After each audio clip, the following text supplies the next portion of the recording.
자, 2차 북미 정상회담 이렇게 열흘도 채 남지 않은 가운데 회담을 준비하고 있는 베트남 하노이 분주한 모습을 보이고 있습니다. 비핵화 협상과 관련해서는 가시적인 움직임은 보이지 않고 있는 가운데 이른바 스몰 딜, 또 빅딜 논란이 재현되는 흐름이 보이고 있습니다. 계속해서 왕선택 통일외교 전문기자와 함께 짚어보겠습니다. 자, 왕선택 기자, 네. 일단 큰 틀에서 자, 정상회담 준비 상황부터 좀 정리해 볼까요? 네, 북한과 미국의 정상회담 준비 크게 의전 협상이라고 하는 부분과 의제 네. 협상이라는 부분으로 두 개로 나눠서 볼 수가 있습니다. 하노이에서 현재 의전 협상에 해당하는 부분은 활발하게 활동이 개시가 됐습니다. 네. 지난 토요일에 북한 국무위원회 김창선 부장이 도착을 해서 아주 활발하게 움직이고 있고요. 미국에서도 실무 지원팀이 파견은 됐고 북한 쪽하고 지금 협의는 하고 있는데 정확한 명단은 파악이 안 되고 있습니다.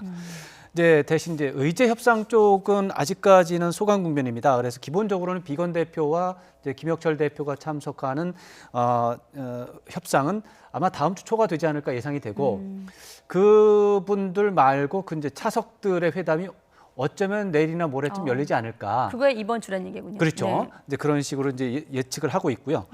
그 북한과 미국 외에도 이번 북미 정상회담은 우리 한국 정부와 언론에서 이제 가장 큰 관심을 가지고 있죠. 그래서 우리 정부와 언론에서도 다들 출장 준비에 여념이 없는 그런 상황이 되겠습니다. 네, 자 김창선 부장 그 최종 의전 계획을 수립하고 있다고 봐야 할까요? 주말 내내 분주하더니 오늘은 좀 두문불출이다 이렇게 전해지고 있던데. 불출이었다가 네. 잠시 전에 움직이기 시작했습니다. 네. 사실은 이제 잠시 전에 우리 강정규 기자가 현지에서 취재를 하면서 예. 현지 상황을 보도할 예정이었는데 그 직전에 방송 네. 직전에 김창선 부장이 움직이는 바람에 방송을 이제 생략을 하고 그 내용을 취재하기 위해서 취재하기 위해서 지금 움직이고 있는 그런 상황이 되겠습니다. 네, YTN 그 포함해서 YTN 지금 취재 준비 상황은 어떻게 돼가고 있습니까? 네, YTN도 이번 행사 취재 보도 준비를 아주 분주합니다. 김지선 기자하고 이제 영상 취재 팀이 이제 지난주에 이미 이제 일진으로 다녀왔고요. 네. 그다음에 지금은 이제 강정규 기자가 현지에서 이제 취재도 하고 있고 또 사전 준비도 준비하고 있고요. 내일 또 한현희 기자를 비롯해서 또 팀이 또 추가 투입이 되고 저를 비롯해서 이제 다른 취재진이 이제 어떻게 보면 본진이라고 볼 수가 있죠. 이번 토요일 날 하노이로 이동할 예정입니다. 현재 그 장소가 아직 확정이 안 돼가지고 문제가 좀 많습니다.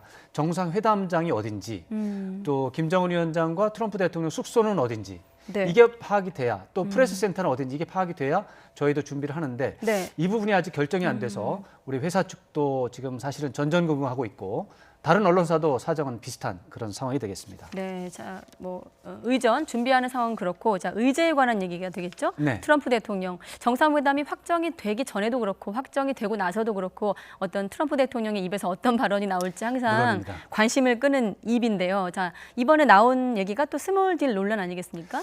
그렇습니다. 네. 이게 사실은 이제 조금 아까 김희준 특파원 보도에서 그 부분이 네. 나와가지고 이제 계속 얘기가 되고 있는데 저 말은 사실 오늘 나온 얘기가 아니라 이틀 전에 나온 얘기입니다. 이제 토요일 2월 16일 이제 새벽에 우리 시각으로 네. 새벽에 나온 발언인데 이제 멕시코 국경 저 장면이 지금 멕시코 국경 장벽 예산과 관련한 기자회견이에요. 얘기를 하다가 이제 멕시코 얘기를 하다가 이제 갑자기 이제 북한 이야기로 넘어가서 하노이 정상회담 매우 성공할 것이다 이렇게 얘기를 하면서 자신은 급하게 서두를 것이 없고 단지 북한이 실험만 하지 않도록 하면 된다. 북한에 대한 제재는 다 그 자리에 있고 이제 그런 얘기를 해서 이제 문제가 생긴 겁니다. 네. 저희가 무슨 얘기인가? 실험만 하지 않고 그냥 봉합이 되면은 혹시 핵무기 같은 건 그냥 다 가지고 있어도 되는 건가? 이런 얘기를 할 수 있기 때문에 문제가 된 거예요. 다만 이 맥락은 이제 미국의 주류 언론이 계속해서 트럼프 대통령에게 대해서 이제 북미 정상회담을 앞두고 있지만 준비가 전혀 안 됐고 혹시 뭐 김정은 위원장한테 이렇게 속는 것 아니냐 이런 네. 얘기를 하고 있기 때문에 그게 아니다. 그게 아니고 오히려 자신은 성공적인 회담을 하고 있고 몸이 달아 있는 것은 김정은 위원장이다. 이런 얘기를 하면서 나름대로 이제 자신감을 보여주는 과정에서 얘기를 했는데 이게 좀 그 문장만 딱 떼서 해석을 네. 하다 보니까 혹시 이게 당사자이기 때문에 아무래도 그렇죠. 민감하게 이제 나올 좀, 수 있죠. 네, 예. 그렇습니다. 아무래도 이 발언은 아무튼 그 비판적인 언론에 대한 어떤 방어적인 수준의 맥락에서 나온 그렇습니다. 발언이었다 이렇게 네. 볼 수 있겠고요. 이게 이제 그 표현이 굉장히 길게 얘기했어요. 한 2분 정도 얘기했는데 그 중에서 한 5초 내지 네. 10초 되는 얘기만 딱 떼어내서. 떼는 얘기인데 그 앞에 그 뒤에를 보면 북미 정상회담 잘하고 있다라는 얘기가 다 들어가 있습니다. 네. 그리고 상당히 성공을 거둘 것이고 큰 진전을 이룰 것이다라는 내용이 들어가 있어요.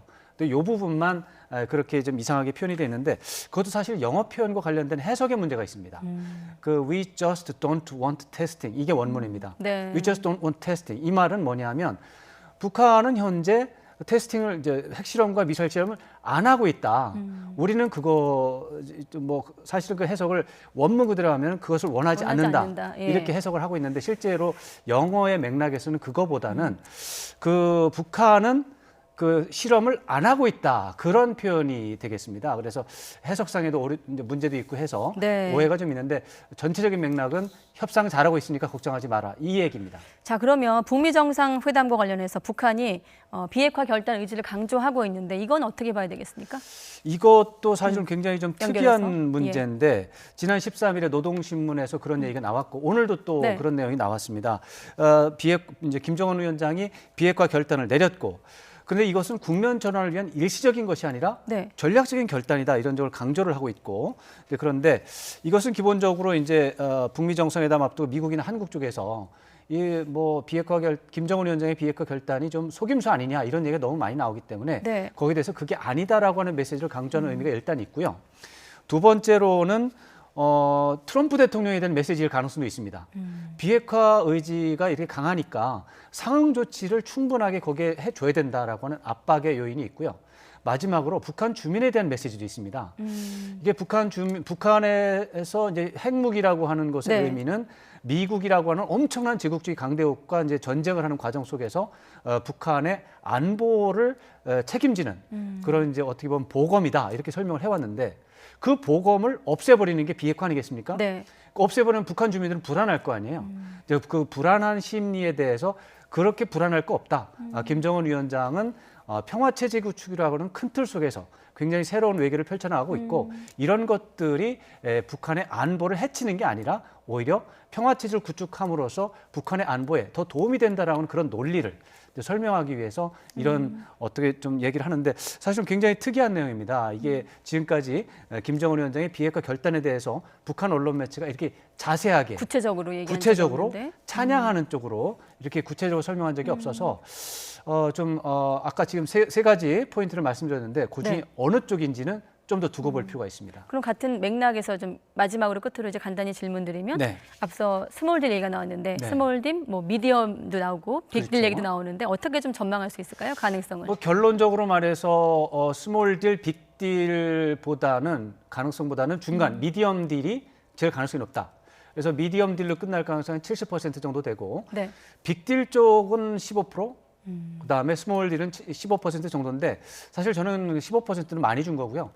그냥 좀 더 강하게 표현하자면 네. 양쪽 다 10%고 실제로는 미디엄 딜이 한 70, 80% 정도 된다 이렇게 보고 싶고요. 그러니까 비핵화 로드맵에는 합의하지만 실행은 단계적으로 처리하는 맞습니다. 방안이죠. 맞습니다. 예. 스몰 딜이라고 하는 것은 이제 장거리 미사일은 폐기하고 나머지 핵시설은 그냥 보류만 하는 선, 유보만 하는 선에서 끝나는 게 아니냐. 네. 이런 것이 스몰 딜인데 저는 그 가능성은 거의 없고 그거보다는 훨씬 더 진전이 있을 것으로 예상을 하고 다만 모든 것이 이번에 다 끝나는 것은 아니다. 앞으로 한두 번 정도의 더 정상회담이 있고 그 과정 속에서 비핵화라고 하는 것이 또 진전될 부분이 있기 때문에 중간선 정도에서 나오는데 기본적으로 비핵화 로드맵은 나오고 그 실행은 두 단계나 세 단계로 나눠서 가는 그런 네. 형태가 될 것이다. 이렇게 예상할 수 있습니다. 네, 알겠습니다. 아무튼 이번 주 열릴 협상, 또 다음 주에 예고된 협상들 다 좀 지켜보고 나서 다시 한번 얘기를 해보아야 되겠습니다. 네. 자, 왕선택 통일외교 전문기자였습니다. 고맙습니다. 고맙습니다.